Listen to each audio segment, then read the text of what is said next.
Welcome, everybody, to Web and Beyond Live for July 26, 2021. I'm Ray Sidney Smith. I am president of W3 Consulting and managing director of W3C Web Services, which provides affordable WordPress hosting, dedicated, shared, and VPS hosting for small businesses. We do all kinds of other fun web-related services for businesses. And so this is Web and Beyond Live. I come to you talking about digital marketing and productivity technologies, all the things I think you need to know about marketing and managing your business on the web and beyond each week. And so this week we have kind of a fun show. I think it's going to be fun to talk about. At least we're going to be talking about WordPress and really Automatic and some of the pieces there. But we're going to talk about the new WordPress update. I have some news around RCS and some interesting information around really the Sprout Social put out this thing called Sprout Social Index. And the index edition, I wanted to just walk through some of the key statistics they put out in terms of their study. And then I wanted to close out our discussion really on the state of email marketing. And the 2021 benchmark report came out from Validity. They put this out each year. And so we'll walk through the key findings of the state of the email marketing report. And so let's get into our discussion of things. First, starting off really with the latest version of WordPress. WordPress 5.8, key named Tatum, just recently released. And so you will start to see Tatum rolling out. And if you go to your WordPress installation, I highly recommend that you do. Go make sure that you update to 5.8. There's going to be some, basic security updates and those kinds of things. But it actually comes with a set of really powerful new updates to the platform around what is coming to WordPress, which is really what's called full site editing. Now, you're going to just see the kind of the baby components, the infancy components of this coming to the front end. Consider this kind of like a beta alpha phase, not even a beta phase, but an alpha phase of that. But coming to Customizer, you're going to see the new block widgets editor. The block widgets editor allows you to start using the block editor that you probably know from the editor from the post and page editor side, now coming to the front end of the website. So now your widgets can be managed by blocks and utilizing blocks and patterns in that sense. Now your posts can now use blocks and patterns. Patterns you can think of as ways for you to be able to repeat and utilize things in and throughout the system. So say, for example, you wanted to have a particular post that showed only X or Y things. You could use those in that sense. So some really interesting pieces of the puzzle going on in blocks and patterns behind the scenes. And so we're getting options to be able to do that now in WordPress 5.8. We get some new workflow helpers. These are interesting new pieces that help you to kind of create new page structure. You're getting a more style and colorizing, stuff for images. So now you can use duotone filters and that kind of thing in the images that you have inside of your blocks. And they are also suggesting patterns for blocks, so you can choose particular patterns in your blocks. And so as they add more, you'll get more information in terms of that. I really wouldn't worry about that right now if you're really not utilizing that. The two big things really coming to 5.8 one is that Internet Explorer has finally been deprecated, so they're no longer supporting IE 11. So you're no longer going to have IE 11 support, and that is a good thing. I mean, really, just they need to put a nail in the coffin of that one and just let it go. And then, last but not least, and we talked about this coming to WordPress, but it is now here in WordPress 5.8, the WebP standard that is the Google created image format, just like JPEG or PNG and otherwise. Except that WebP is, of course, far more efficient for displaying your website. So for website optimization purposes, this is going to be a really big, load off of all of the servers globally. And the faster your server loads, the faster your website loads. And that means the better Google will be able to index and show your website to potential customers. WordPress 5.8 brings WebP support to WordPress. That means if you have a WordPress website, make sure that you're out there making sure that you are uploading and utilizing the WebP format now in your WordPress installation. I wanted to talk just a little bit about continuing WordPress Automatic. That is 3 T's in their name.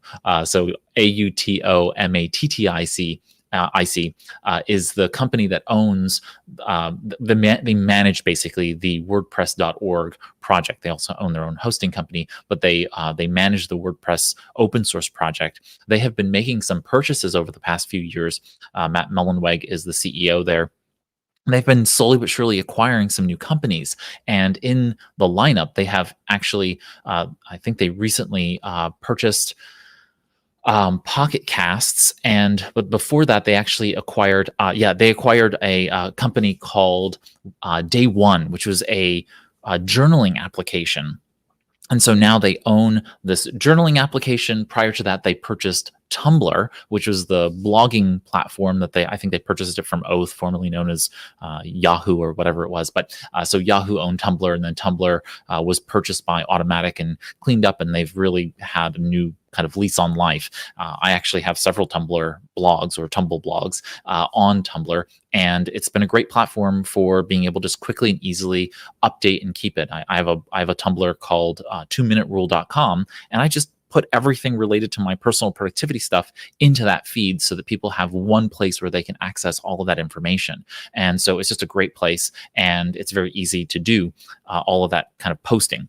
Well, Automatic has now purchased Pocket Casts, which for some of you may be listening to that in the podcast afterward. Podcast is a very popular podcast app. It had been up for sale for quite some time, and Automatic has now made the purchase of Pocket Casts. And it looks as though what Automatic is thinking about doing is now bundling Pocket Casts or making some integrations with WordPress, making podcasting more powerful on the WordPress platform. So I think this is great. I mean, obviously I don't use Pocket Casts. I use Google Podcasts as my podcast app. Many of you use maybe Apple Podcasts or another podcasting application for listening to your podcasts. But the more that WordPress proper is capable of supporting and making podcasting a part of the ecosystem, the easier it is for businesses to be able to market themselves that way. So I'm very, very happy to see this acquisition. Continuing on in the kind of Automatic space, as I said, Automatic owns Tumblr, and Tumblr has recently released something called Post Plus. This is a subscription service where, in essence, people can then pay Tumblr creators for putting out content. And so this is just the latest in all of the various services kind of ongoing mechanism for monetizing content creation. And so this is going to be out in limited beta. So you're going to see this in the United States only. And this is among only a few Tumblrs.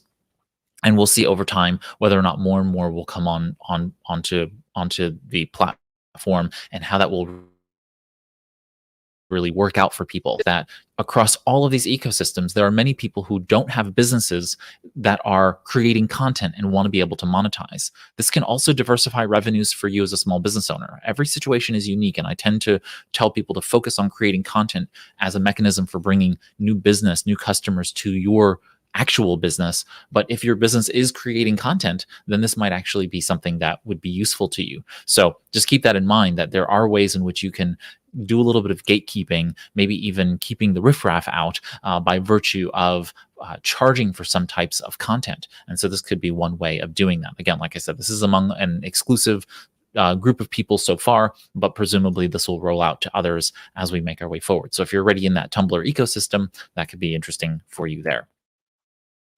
I just have really wonderful and grand news around the RCS world. If you've not heard me talk about this before, for a long time, Google has been attempting to get RCS, which is the Rich Communications Service, allowed to kind of prosper among all of the various telecommunications carriers. That is Verizon, AT&T, T-Mobile, and otherwise. Well, as of this past week, Verizon was the last kind of shoot a drop in this space, and so now AT&T, T-Mobile, and Verizon have all now agreed to support RCS, which means that across all of these systems, SMS and MMS will be replaced by default to the Rich Communication Service, which is end-to-end encrypted. It allows for you to be able to emoji comments and see when someone else is typing back and forth to you.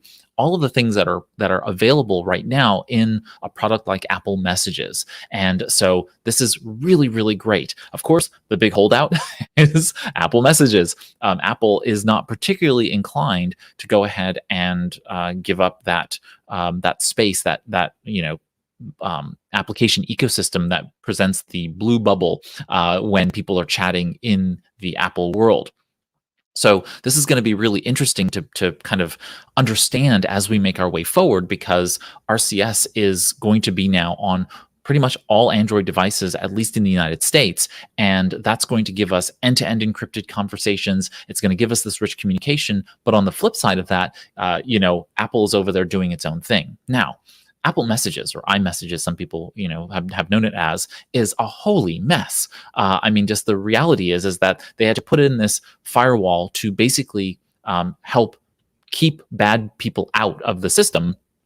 And the reality is that they need to rewrite. I mean, just like practically speaking, they need to rewrite the whole platform from the ground up. So at this point, it would make a lot of sense for them, for just like Verizon, who gave up on their whole communications messaging initiative, and just basically rewrite Apple Messages to support RCS and come into that space. So I'm hoping, crossing my fingers, that Apple chooses to do this. This is not just a win for Google. This is a win for consumers. It's a win for business. All of us would like an encrypted way to be able to send messages. Now, we'll always default back to SMS and MMS for those people who are not supported within the RCS platform.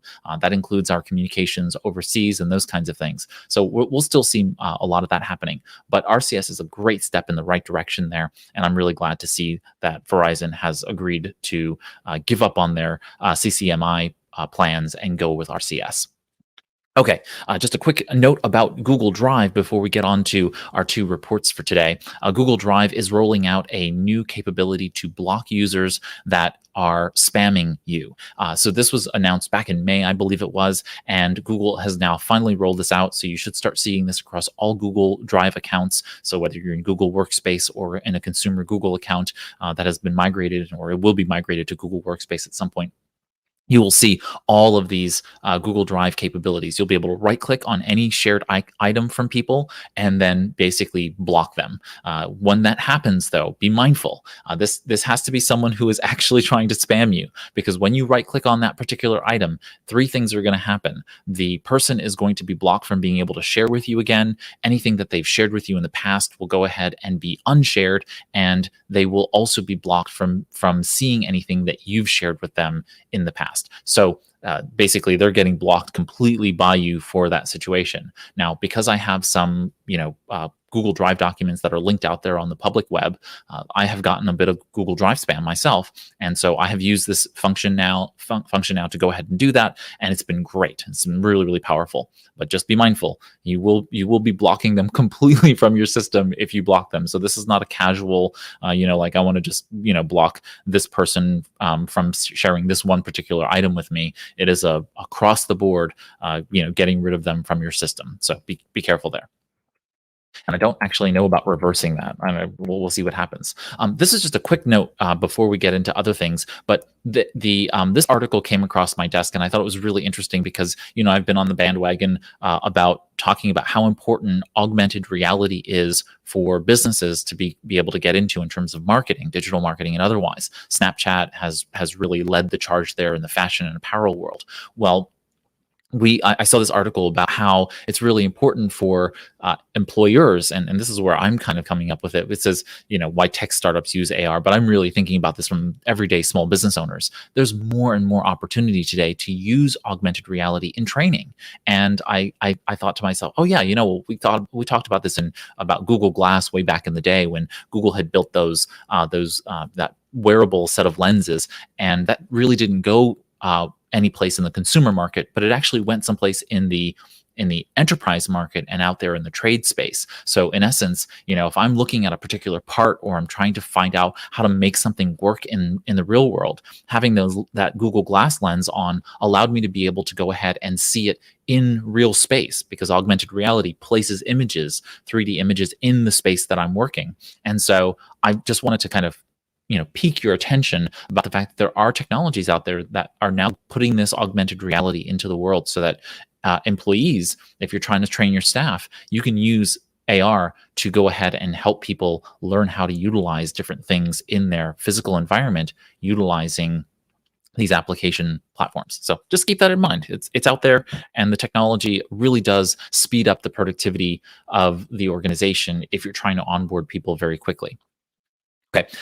With that, oh, I have another story. Okay, I didn't realize I had this story that I added in. So this story was really interesting because it's actually something that I had been thinking about quite recently. And the article is from Entrepreneur and talks about, should your business try domain hacking? And while the name sounds bad, it's not.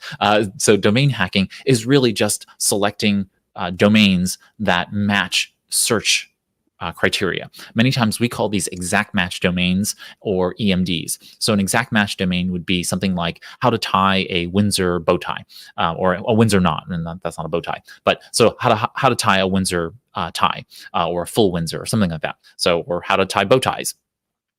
.com, right? So if I got the domain how to tie a bowtie.com, presumably when I go to that domain, I'm going to know how to tie a bow tie. That would make a lot of sense. And so the concept here in domain hacking is when you're thinking about your own business's website domain, you want to think about what is the right domain for the business. And many times businesses will choose, I did, when I first started, I always tell people I would never have named my domain what it is today if I had my druthers. And we've done a lot of work to be able to work around that limitation. But our domain, W3, the number 3, W3CINC.com, is really difficult for people to get right. And it's, it is what it is. But you learn, you live, and you keep moving on, right? And we have a lot of other domains that are easier for people to be able to access the business by. But it's certainly one of those things that I'm always constantly trying to tell business owners, don't make the mistake I made when I started the business and creating a complicated domain. I thought, oh, well, it's going to be short and sweet, and that way it'll be easy for people to access. And absolutely not. It was you want something that's speakable, that's easily spellable, that is short enough for people to understand, but it doesn't need to be short enough for it to be nonsensical. And it should be what you do much more than the name of the business. And you can always grab more domains that are the name of the business if you want to brand that and then forward that to your domain. So domain hacking here is taking what they call unconventional domain name choices, and in this particular case we're talking about either CCTLDs or GTLDs. But what that means is CCTLDs are domains that are focused on a particular country, or GTLDs, which are generic top-level domains that are basically secondary domain, top-level domain extensions that are more about what you are or what the website is about. And so we have all kinds of new domains that are out there, and you can go to our web services page and you can search across all the various domains. And this comes to my point. Most recently, I was just doing some searches in our domain name registration database, and I came across smallbusinessdigital.marketing. .marketing is a GTLD, a generic top-level domain. I thought to myself, how is smallbusinessdigital.marketing not yet available, not yet taken by somebody? And so, of course, I took it. And so I don't know what I'm going to do yet with the smallbusinessdigital.marketing, but it's great to have a domain that will be usable in that way. And when someone types in small business digital marketing into Google, well, guess what? A domain called smallbusinessdigital.marketing is going to get pretty strong billing. So that's the idea here, is that we want to be able to utilize our kind of what people are searching when we think about our domains, because that actually does play into how Google sends traffic to our website. So what the contents of our domain is as important as others. Now, mind you, if you have a website that is really an extension, what do you call it, an acronym or something like that of your business name, you have like abc .biz or something like that, you'll have those kinds of domains. Don't worry so much if that is the case. You can always change a domain down the road. And sometimes not sometimes, always, the age of a domain is important. So you don't want to basically say, oh, well, this domain is not an exact match domain, an EMD, so I'm just going to toss it and just be be done with it. There is value to Google knowing that domain is related to your website and the content you're putting on your website. So you don't want to just willy-nilly throw out a domain. So be also careful not to get rid of domains, because like with W3Cinc.com, we've chosen to keep it because it actually has domain authority because of its age. It's almost 2 decades old, and we don't want to lose the domain authority associated with that particular domain. So we have to do things around it, having other domains that basically drive traffic to the site. So just be careful about the idea that, oh well, this domain is not suiting me well, so we're just going to throw it out. There's SEO reasons for keeping an old domain because it matures in the eyes of Google over time. Okay. Enough about that, but just kind of wanted to pique your attention to that because it recently came across my desk as something that we were thinking.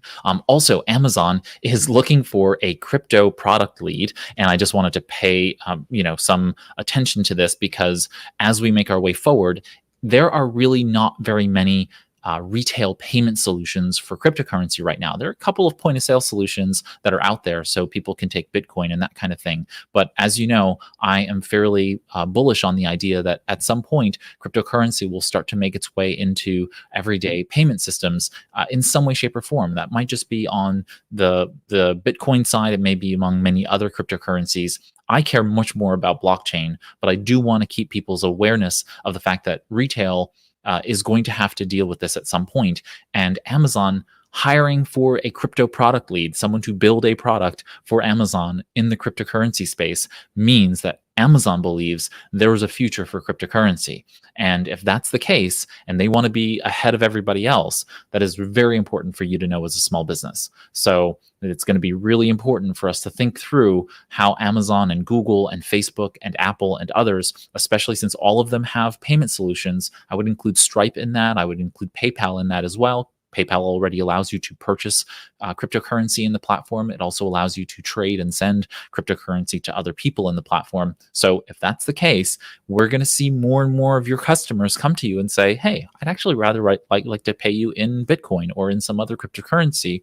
And are you going to be able to take their money, right? Are you going to be able to be paid by them by virtue of that? This is another little indicator to me that time is coming. We're going to see this in the next 12 to 24 months, and you're going to be able to you're going to have to be prepared for this. And if you're working with other business owners, you're also going to have to deal with that. You might start working with some freelancers or freelance platforms like Upwork, and they're going to start requiring you to pay on the blockchain because it's more transparent and it's easier for them to track that information. So just be mindful that we're getting further along in that place as we make our way into the future.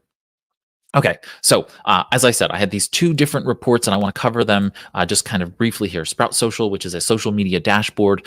In disclosure, I'm Hootsuite Global Brand Ambassador, but I've got nothing against any other of the social media dashboards, software that are out there. And Sprout Social has put out the index. This one is, just around some data that they have been collecting around social media. And so I just wanted to run through kind of some of these top tier key findings that they found. And so they talk about the fact that social media has been up over this year. That's a de facto kind of interesting piece. But more importantly, they note here about the overlap of consumers utilizing the various platforms.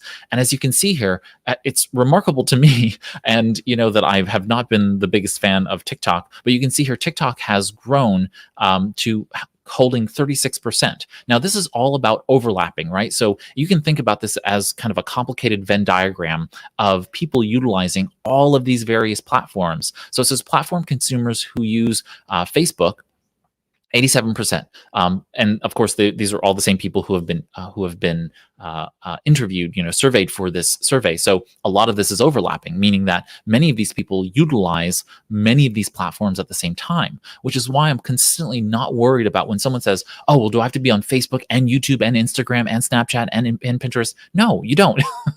you need to be really great on one platform where most of your potential target audience is, and where you're going to be most likely to shine. And so 87% on Facebook, 74% on YouTube. I think those numbers are fairly low. I think we can probably see higher numbers in other surveys. And the reality is that there's probably a near 90+ percentage overlap between Facebook and YouTube users. I mean, who is using Facebook who's not also using YouTube, right? So there's a very large overlap there between those users. Probably the same thing with Instagram, and probably the same thing with Twitter and YouTube and Instagram. So we see that there's a huge overlap of the number of people who are using more than one platform, and they're using those platforms for different reasons, right? Like I only use Facebook really for accessing groups that I have to, for marketing the business through the Facebook pages, and then of course there's the occasional interacting with friends and family in the Facebook platform. So I'm using it for very specific purposes, which means that I'm not actually doing a lot in the space of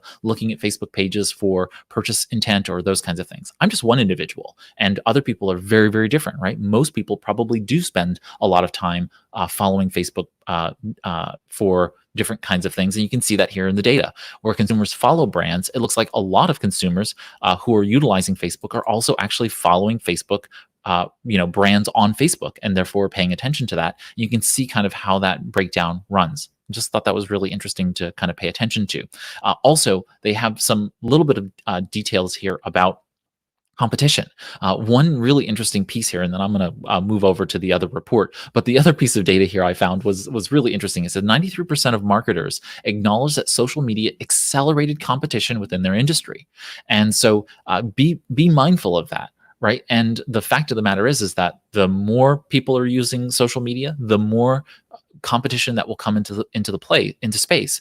And so the piece that I frequently am balancing between is telling people not to jump on every new bandwagon, right? Clubhouse and all these other various new social platforms. But the fact is that the less competition on those platforms, if your target audience is already jumping on that bandwagon, then it may make sense for you to do that, a la TikTok, a la Clubhouse, and otherwise. But for the most part, if your target audience is not there, then your first mover advantage is going to be a very long cycle. You're going to have to be producing a lot of content on that platform or engaging in that platform in the case of Clubhouse, because you really can't produce content on Clubhouse without producing events. But the idea here is that you have to spend a lot of effort before your target audience actually comes to the platform and you get to be the mainstay in that space. So you just have to be very, very mindful of how much energy you put into particular platforms, because they could beget very little return on investment if you do that, especially as more and more competition comes to the platform and they're all vying for the same set of small or limited numbers of eyeballs on the content. So just be mindful of that. I think it's a good thing to pay attention to. And that leads me to the email marketing benchmark report. This is the 2021 report for the state of email marketing from Validity, and Validity talks about this in some key findings. And I thought this was really interesting. One, as I have noted from time immemorial, email still remains a highly effective channel, quoting from the report. It says more than three-quarters of marketers report that the effectiveness of their email marketing efforts is improving or holding steady. So, of course, objectives for email marketing are shifting. I tend to disagree with that, the data just a little bit in the way in which they're noting these pieces. We'll get to that in the report a bit. And it says email marketers are losing sight of the basics. And this makes a lot of sense, and something that I want to make sure I'm kind of repeating and enforcing for all of you, which is you need to focus on the basics, right? We need to make sure that we're doing really good email marketing hygiene, that we're making sure that we're doing deliverability optimization. If you do not have DMARC set up, DMARC both on your normal email, your regular email that you're transiting with folks, but also DMARC or DKIM or SPF on your email marketing service provider, the EMSP level, you need to make sure you have those things in place. So if you don't, make sure that you reach out and get that stuff done. And if you have questions, feel free to ask, and I'm happy to go ahead and help you get those things done. A couple of other key findings that they noted: marketers are exposing their companies to serious risk. Again, they noted the DMARC policy here. This is, of course, for spoofing and impaired deliverability issues. And so what DMARC does is it confirms you are who you say you are when you're sending an email. And so that DMARC policy, DMARC policy, basically helps your email marketing service provider authenticate you so that your emails get delivered to your your email lists inboxes effectively, but it also increases your authority with those people so that they know you're not on any restricted block lists, the RBLs that would otherwise impede your ability to be delivered. And that also stops bad guys from being able to spoof emails so that they can send emails on your behalf and then ruin your reputation out there.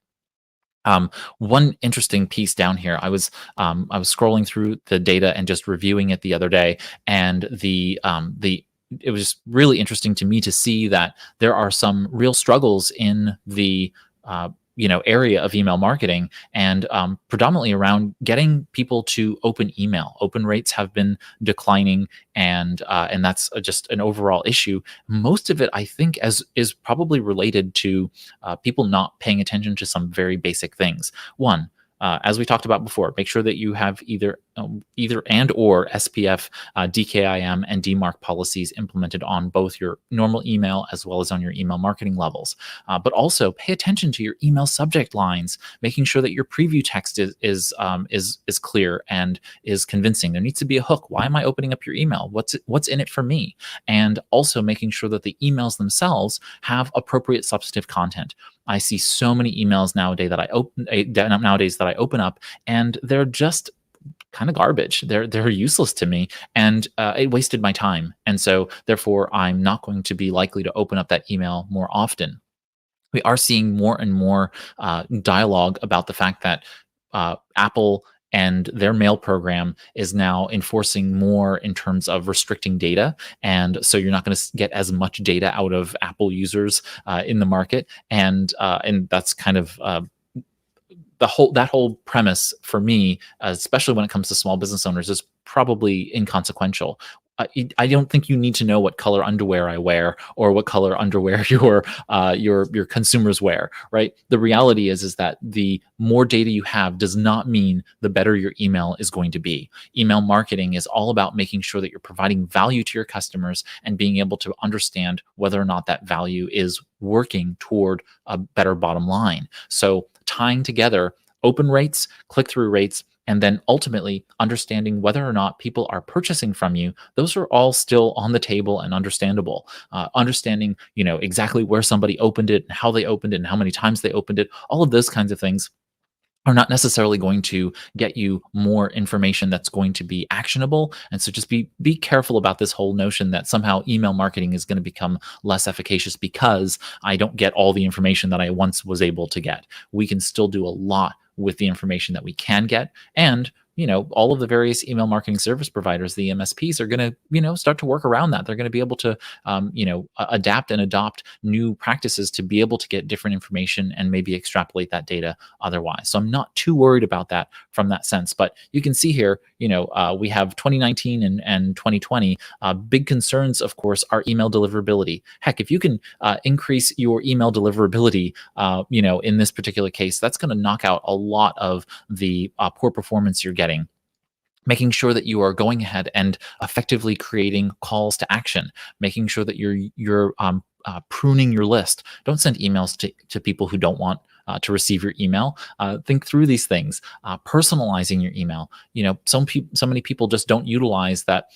Hi Ray, kind of concept. If you just address it to me, I'm much more likely to continue reading, and also personalizing the email so that I get tailored content for the audience that I'm in, segmenting campaigns so that not everybody on your email list gets the same email that you're sending out. They're getting something a little bit more tailored for them so that they get an understanding that you really understand their needs and that they should buy from you over somebody else. So these things are just very, very, easy to understand and very, very easy to implement once you put a little bit of effort in here. Either way, I just wanted to kind of pique your attention on the fact that this is out there. I will put links to these reports in the video description and in the show notes of the podcast so that you can kind of check them out. And hopefully it's been useful to you in understanding what you really need to do in order to be more productive with your email marketing. And so that is pretty much all I had to cover with you today. That brings us to the end of our dialogue. If you have questions, feel free to throw those in the chat. I'm happy to answer questions. After the fact, you can always leave a comment or otherwise on the stuff there. Hi, Robin. You're very welcome for including the email report. And Robin's noting that she uses double opt-in, and that is also good for deliverability rates. Absolutely. Also, take advantage of your initial welcome email. That welcome email is going to get 80+% open rates, and it's your best opportunity to engage with your new subscribers. It's not that you can just let the ball go after you send that first welcome email, but so many people don't send a welcome email, right? If you can get your interested buyer to really engage with you in that welcome email, it's much more likely that they'll open future emails and engage with you. So that welcome email is also really important after a double opt-in. So great on that. If you would like, you can stay up to date with our events. We have roundtables, we have webinars that we do twice a month, and those are all available by finding us at our Web and Beyond community. So if you go to www.webandbeyond.community, you will find all of that stuff being posted there. So go ahead and join us there. It's free, and you can join us and see the posted events that are there at Web and Beyond community. And so with that, I just wanted to thank you all for joining me here for this Web and Beyond Live. And if you like, you can thumbs up the video. That helps us find new small business friends out there in the world. And so thank you for doing that. I'm Ray Sidney Smith on behalf of W3 Consulting and W3C Web Services. Have a great week ahead, marketing your small business on the web and beyond. Take care, everybody.